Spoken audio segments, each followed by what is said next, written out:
Hello, and welcome back to Prairie Stories. Today we read the final chapter from The Animal Family by Randall Jarrell. Chapter 7 is titled The Boy. In a little while, they forgot that they had ever lived without the boy. Things would remind them, of course. "It feels strange to make them so small," the mermaid would say, as she made the boy's shoes and shirts and trousers of the softest, whitest deerskin, all covered with shell patterns of birds and flowers. She said about clothes, "I can see they're right for him." And she made a deerskin cap, and then sewed so many blue jay feathers on it that you couldn't tell it was made of deerskin. The boy's head was one blaze of blue. The hunter made the boy 4 arrows and a bow as good as his own, only smaller. The boy wore them, but he was still too young to shoot with them, except when the hunter held his hands on the bow and bowstring. The hunter made him a little bed, covered it with the skin of a mountain lion, hung the bow and arrows over it, and every night put him in it together with his toys, the ball, and a fur bear, and a wooden lynx, and the hunter's necklace, so as not to hurt the mermaid's feelings. It was only lent to the boy, and the carvings of the hunter's father and mother. Sometimes the real lynx would come in the middle of the night, and in the morning when the boy awoke, the lynx would be there, curled at the bottom of the bed. The boy would reach down and stroke his head, and the lynx would yawn and give a sleepy purr. But the bear was too big for the bed. When he lay down by it, his head went up past its head, and his feet went down past its foot. The mermaid and the hunter and the boy went to the beach almost as much as the mermaid and the hunter had gone in the old days. The boy loved the sand and shells and the little shallow waves that splashed in over his legs and stomach. Sometimes the hunter, with the boy in his arms, would wade out to where the big waves were, and as some great green white-headed wave hung over them, about to break, it would seem to the boy that there was nothing in the world strong enough to save them. Then the hunter would thrust himself up powerfully. The wave would burst around them in a smother of white, salt, blinding foam. The boy would gasp and shut his eyes, and when he opened them, he and the hunter stood there alone. The wave was over. In the little pool at the side of the river, the mermaid taught the boy to swim. "The way I do, but with legs." Before long, swimming was as natural to him as walking, just as hearing the mermaid's stories, saying the mermaid's words were as natural to him as hearing the hunter's stories and saying the hunter's words. "He talks like one of the sea people," the mermaid said proudly. "Whatever he says has that watery sound." The hunter gasped in his best dolphin, Help me to the beach," and asked the mermaid whether it had a watery sound. The mermaid said, pointing, "You say it the way your father would. Whatever you say has that walnut sound." "Let and live let," the hunter replied amicably. This was the way the mermaid had remembered live and let live. And the hunter hadn't corrected her, at first out of politeness, and then because her way made better sense to him. Of course the mermaid had no idea that he was repeating her proverb, not his own. Sometimes they would tell the boy how the lynx had come for them and led them to him, and how they had found him pressed up against the bear, fast asleep. Once or twice they took him to the little marker the hunter had put over the mother's grave. But except for 1 or 2 confused, uneasy dreams, all the boy's memories were memories of the mermaid and the hunter. He knew that the hunter was his father and the mermaid his mother, and had always been. The 2 of them were very different from him, different from each other, but aren't a boy's father and mother always different from him, different from each other? The difference between the hunter and the mermaid was no greater to the boy than the difference between his father's short hair and trousers, his mother's long hair and skirts is to any child. The boy felt, "They're always telling me the lynx found me," but he would smile at his father and mother and pretend the lynx had found him. One day the hunter smiled back and said, You must think you've lived with us always." The boy didn't know whether to say yes or no, and gave a laugh of confused joy, so that the mermaid smiled and said, "Yes, you think you've lived with us always." The boy's heart beat faster, but he said, "No, the lynx found me." And this got to be a game of theirs. Because he knew it wasn't so, the boy enjoyed saying the lynx had found him, and the hunter and the mermaid enjoyed saying that the boy had lived with them always because of many things. The boy went to sleep before the hunter and the mermaid, and woke up before them. Sometimes he and the lynx were the only things awake in the house. The boy would sit up in his bed and look around at the hunter asleep under the bearskin, the mermaid asleep on top of it, the bear snoring by the fireplace, the hunter's bows and his own bow, the skins and shells and hunting horn, the blue-flowered, deer-hooved figurehead over the door. And there was not one thing there that, to the boy, was strange. One night, an hour or two after he'd gone to sleep, the sound of the rain waked him, and he heard his mother saying to his father, "He's so good and so clever, but he does grow slowly. I don't understand it. Remember how fast the bear grew? And the lynx?" The hunter didn't answer for a moment. He must have been remembering his own childhood. "I don't know," he said. "I don't think we grow as fast as they do. It seems to me I was a boy a long time. The mermaid went on, "He's so different from our little ones. He's better than they are. They are bad little things, and he's a lot more interesting. He thinks of the queerest things." "He does?" "I should say so. He makes up undersea stories he tells me. This morning he told me that when he grows up, he's going to make a bow and arrow you can shoot underwater, and marry one of the sea people and live with her at the bottom of the ocean." "That's not so queer," the hunter retorted. "I've often thought of doing that myself." The mermaid said blandly, "You think of the queerest things." Next morning, when the boy remembered hearing them, he didn't know whether or not it had been a dream. The part about growing slowly was important to him. He'd always lived with the mermaid and the hunter, he reasoned, and the bear and the lynx had come later and grown faster. That was why they were bigger. He liked having heard his father's, "It seems to me I was a boy a long time." It seemed to him that he had been a boy a long time. The days went by for him, all different and all the same. The boy was happy, and yet he didn't know that he was happy exactly. He couldn't remember having been unhappy. If one day, as he played at the edge of the forest, some talking bird had flown down and asked him, "Do you like your life?" he would not have known what to say, but would have asked the bird, "Can you not like it?" One bright blue morning, the hunter and the mermaid started for the beach. They left the boy in bed with his toys. He had a cold. The lynx was curled against him, looking lazy. The bear was asleep in the corner.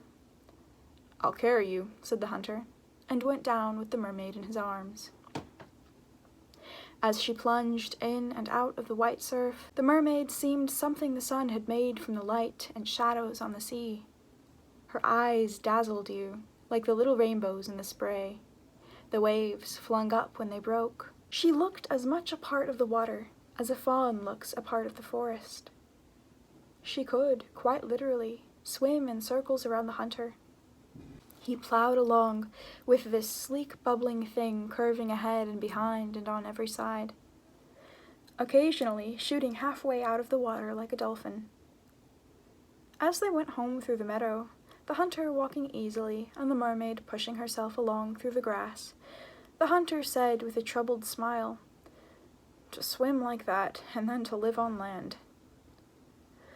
"Oh well," said the mermaid. She stopped, and the hunter stopped. They sat there with the smell of the grass and the flowers in their nostrils.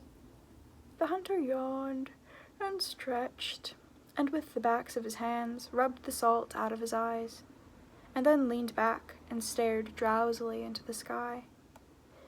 The mermaid, too, looked off into nothing, and her face changed until at last she said, "The day I first went through your door, I said to myself, 'Never since the world began has one of the sea people been here where I am.'"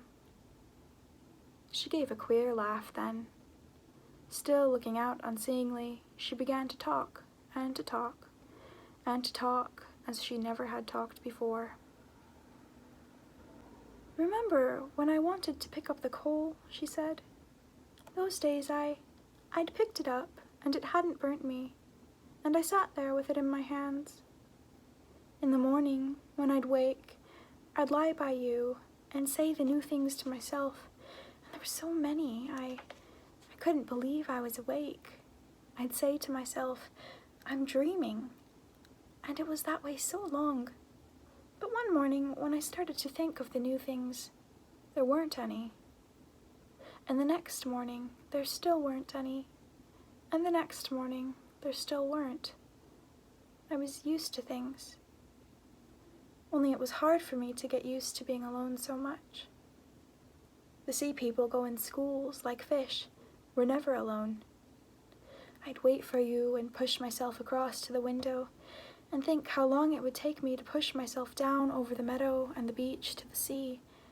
And then I'd say to myself, 'Never, since the world began, has one of the sea people been here where I am.' But that just meant that they'd been wrong and I was right, I'd tell myself. And I believed it. Only it was hard for me to believe it. And it was hard when I went back to them. They were so sorry for me, for the..." Here the mermaid frowningly repeated some words and went on, "That means the one who lives with the animals. That's what they called me, the one who lives with the animals. The sea people don't know what a pet is. They couldn't understand why I wanted to live with animals, and land animals at that. And they don't know you or what you're like. To them, you're a big animal from the land, and dangerous. When I went back to them, they were always so sure that this time I would stay. And sometimes, after I'd been with them a day or two, there where everything's so easy, and the way it's always been, it was hard for me to believe that I was coming back to you. Sometimes it would seem to me that you and the house and the bed and the table were a dream I'd had, and now I was awake. To get back to you, I'd have to go to sleep again and dream the same dream. I remember I used to dream I lived on a ship and had legs when I was little. And when I told my mother, she shook her head and said, 'Everything good comes from the sea.' But not for me, not for me," the mermaid said passionately, "because the land is different. Sometimes the sea's rough, sometimes it's calm, but down underneath it's always the same. And life's like that there. Once when I'd lived with you for years and years, I'd gone back to them, and the second day was the same as the first, and the third day was the same as the second, and I began to feel so queer inside. I wanted something. It was like being hungry, only I wasn't hungry. And then I knew how you feel when it rains, and there's nothing for you to do. I knew, but none of them knew. They don't know how to be bored or miserable. One day is one wave, and the next day the next for the sea people. And whether they're glad or whether they're sorry, the sea washes it away. When my sister died, the next day I'd forgotten and was happy. But if you died, if he died, my heart would break. When it storms for the people, no matter how terribly it storms, the storm isn't real. Swim down a few strokes and it's calm there. Down there it's always calm, and death is no different if it's someone else who dies. We say, swim away from it. We swim away from everything. But on land it's different. The storm's real here, and the red leaves, and the branches when they're bare all winter. It all changes and never stops changing, and I'm here with nowhere to swim to, no way ever to leave it or forget it. No, the land's better, the land's better. The hunter stroked her shoulder and said in a serious, thankful voice, I'm glad it's better for you. He had learned something he had never known before. The mermaid could cry. But the meadow was no different for the mermaid's tears or the hunter's knowledge. Warm and soft and smelling of its flowers, it ran out green to the sunny beach, green to the shadowy forest, and the hunter and the mermaid sat there in it. Below them, the white on green of the waves was lined along the white shore. Out beyond, the green sea got bluer and bluer, till at last it came to the far-off blue of the island. There were small seals on the seal rocks, and the little grey spot out above the waves was a big black and white osprey waiting for a fish. But no fish came, and it hung there, motionless. Everything lay underneath them, like something made for them. Things got smaller and smaller in the distance, but managed, somehow, to fill the whole world. I'll carry you, said the hunter, getting up. He went on with the mermaid in his arms. When he got to their door, he put her down. They turned and looked at it all again, and then opened the door and went into the house. You were gone so long, the boy said. Look at the shells I brought you, said the hunter, holding them out. The boy went through them carefully. There were 2 good enough to save. He put those with his own shells, and then went over them all, one by one. Then he said to the mermaid, The big one you brought me is still the best, the one from the bottom of the sea. These are good ones, but it's still the best. Yes, it's the reddest, the mermaid answered. Down there it was all wet and purple, but up here it's, she smiled at the hunter, as red as leaves, as red as a coal. The boy asked, Can't I get up now? In a little, said the mermaid, and because you were so good and stayed in bed all the time we were gone, I'll tell you a story. The boy laughed with joy. There was nothing he liked better than the mermaid's stories. She sat down by him on the bed, and he moved over against her. Once upon a time, she began, long, long ago, there was a mermaid. Like you? No, not like me. A little one. One so young and so small she could still swim through the little round windows in a ship. Remember the little round windows I showed you in the ship out past the seal rocks on the reef? Where we got the lantern? Where we got the lantern. Well, all one night, and the next day, and the next night, there was a great storm. The little mermaid and her people, instead of playing and fishing and looking for things by the rocks along the shore, swam a long way out to sea, where they could float far down under the waves. It's always still down there. Or else, when they came to the top, the waves couldn't hurt them, but would rock them way up and then way down, the way I rock you. The way you'd rock if I put you in the biggest branch of all, when a tremendous wind is blowing, and the branch goes way up in the air, and then bends so low it scrapes against the ground. But finally the storm was over, and the sea people swam back to the shore. The sea was all fresh and blue and shining, and the sky was as blue as the sea. When they got to the surf, the breakers crashed down around them and flung the foam up over them, and were as white as the snow when it's fallen in the night, and at morning you go to the window and look out, and there still isn't a track on it. Everything in the world is asleep except the snow. The lynx waked up, yawned, and stretched, first with his front legs and then with his hind legs. Most of his winter fur was gone, so that his hind legs looked a size too large for his front legs, and his paws 2 sizes too large for any of the rest of him. He trotted to the door and meowed, and the hunter let him out. The lynx stared down through the meadow, and the hunter stood outside the door, half listening to the story the mermaid was making up, and half looking at. He didn't know what he was looking at. He stretched with his front legs like the lynx. That is, he held out his arms and tightened all the muscles, and reached out as far as he could reach for nothing. The lynx was already small in the distance. The bear came out of the door and sat down by the hunter. The hunter heard the mermaid finish her story, and the boy thanked her for it. "That was a good one," he said warmly. "The sea ones are always the best. The sea's so... "You can get up now," the mermaid said.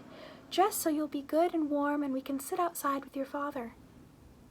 When they came outside, the boy was wearing the cap with the blue jay feathers, so that his head matched the sky.